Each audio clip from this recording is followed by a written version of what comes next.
folks, it's Mira Dessy, the ingredient guru, and I am here to share some more pantry preparedness ideas for you while we are going through all of this change and uncertainty. And so I just wanted to share a few things that might be ideas to help you get through some of what we're going through at the moment. One of the things that I wanted to talk about, last time we talked about making sure that you're keeping track of your pantry, what's in there so that you know how to meal plan, not buying things that your family's not going to eat, making sure that you know how to use what you have. And I'll be talking more about that as the days go on. But today in particular, I wanted to talk about an issue that is on everybody's mind and that I'm hearing a lot of things about. So I'm calling it unpapering. There's a big issue with supply chain for paper products. And I know I've talked to a number of people who are really very worried because I talked to one woman in particular today who said, we are a family of 4, and while we do have some toilet paper, I have tried so many stores and everybody's out and I don't know what to do. Amy says, hi. Hey, I see a few people are on. Hey guys, thanks so much for joining me.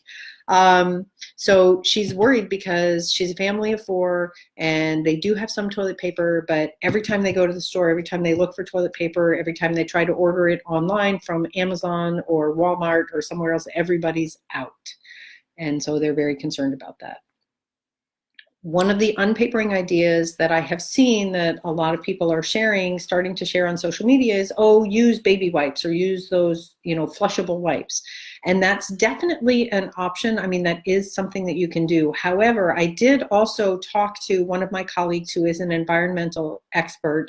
And one of the things that she pointed out is a lot of the sewer systems are struggling to keep up because a lot of people are starting to use those flushable wipes. And even though they're flushable, they take a lot longer to break down. So it is not a good idea to overload the the sewer system. If you're on a septic, please don't use those. Like, that's really going to hose your septic. But if you're on a community sewer system, still don't put those down there. They really want people to please put them in the trash. Here's part of the challenge. Those are still paper. And if everybody starts buying those, then all of a sudden there's not going to be any of those left either. So I wanted to talk about another option, aside from other paper products, like tissues definitely, work if they have to. Paper towel, not great as a lady, but definitely workable. If you can find toilet paper, obviously, flushable wipes are great. But one of the things that you can do, I've been doing some research, and there is something called family cloths. And these are essentially wipes that are made out of fabric. Most of the things that I'm seeing recommend flannel, which is nice and soft. And essentially you take 2 pieces of flannel and you stitch them together and you make little squares that you can use. And then once you've used them, you put them either in some kind of a water, a bucket with a little bit of water and some sanitizing stuff, or you can throw them into a washable bag and then throw that into the washing machine, empty that into the washing machine. It's kind of like anybody who had a baby who was using cloth diapers. It's kind of like going back to that. You're just using cloths for adult toileting.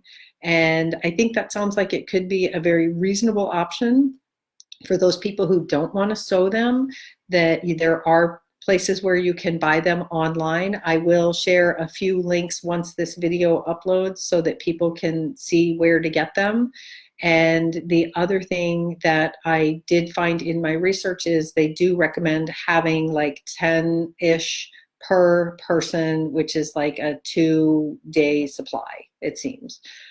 So obviously how many you use per person would be up to whatever works for you or for your family, but that's certainly something to think about.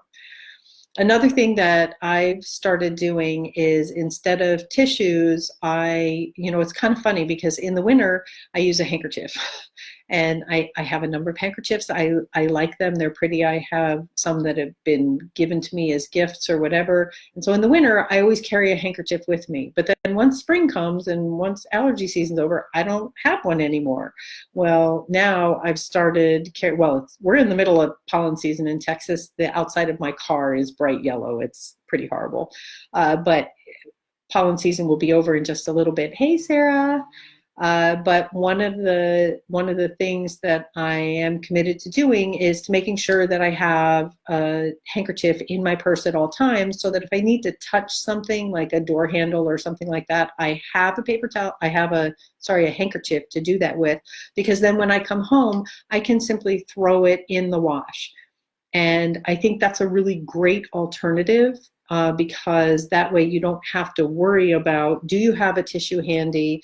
Is there, something that you can do? And I think even though we're sanitizing, we're using soap and water, some people are using antibacterial stuff on their hands, although I don't recommend a lot of that, because then you're destroying your native bacteria as well. A little bit's okay, but continual use is not going to be a healthy option for us. So something like a handkerchief can be a great idea.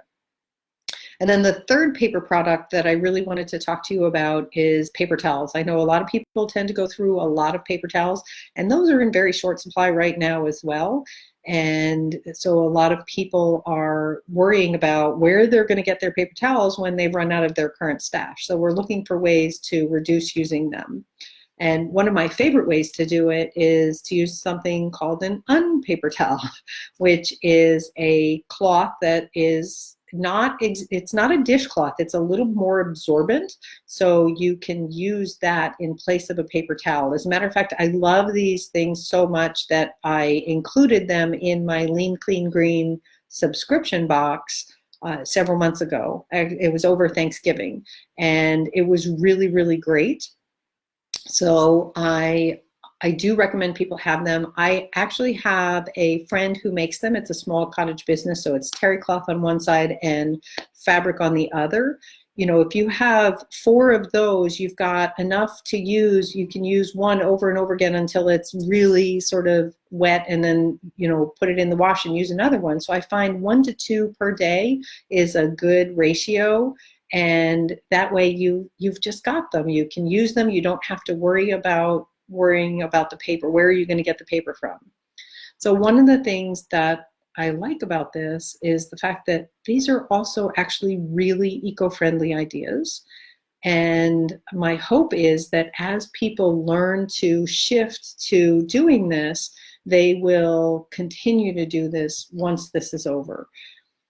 Paper products are very convenient, and we've gotten very accustomed to using them, and there are forests that are sustainably grown and that are supposed to be, very supportive for that. There are unbleached paper products out there. Like, there's certainly safer ways to make it and to get it to us, but the truth of the matter is we tend to use an awful lot of paper, and now we're in a situation where these paper products are very hard to come by. And people are very concerned because they've built this modern daily habit out of using them. So my hope is, by giving you some options for other things that could replace that paper, you can use it now and not be so worried about where you're going to get things, where you're going to get your paper products. And we can potentially all be a little bit more eco-minded as we move forward.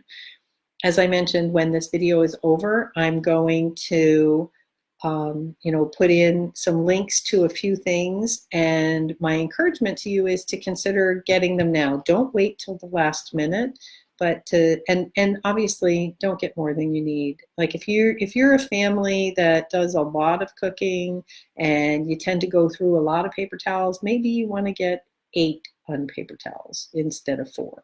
Maybe you use 3 or 4 in a day, and that's fine. But what I'm encouraging you to do is don't buy 20.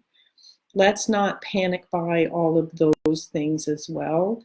Let's take the time to think about what we need, simply get that, and then be prepared for moving forward. So if we get them now, then as our paper products run out, we have them to replace, or as they come in, we use them now and save the paper products for another time or for something else that we need.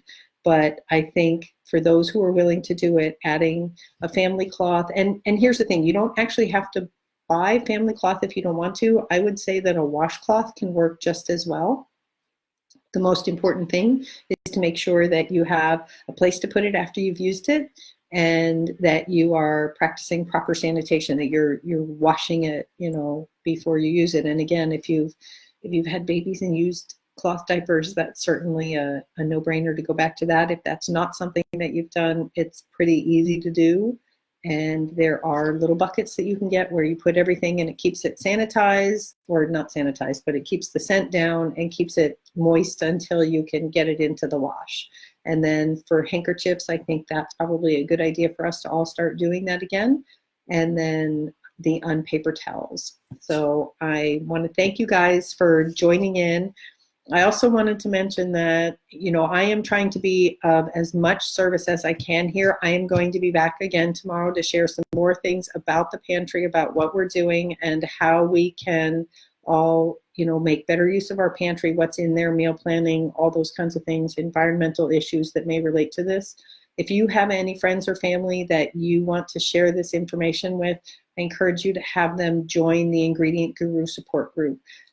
I'm just trying to share with as many people as possible, but I do want to keep it in the group because I'm here for you. I'm here to support you. And if you guys have any questions about anything, or if there's anything in particular that you want me to talk about, please put it in the comments down below.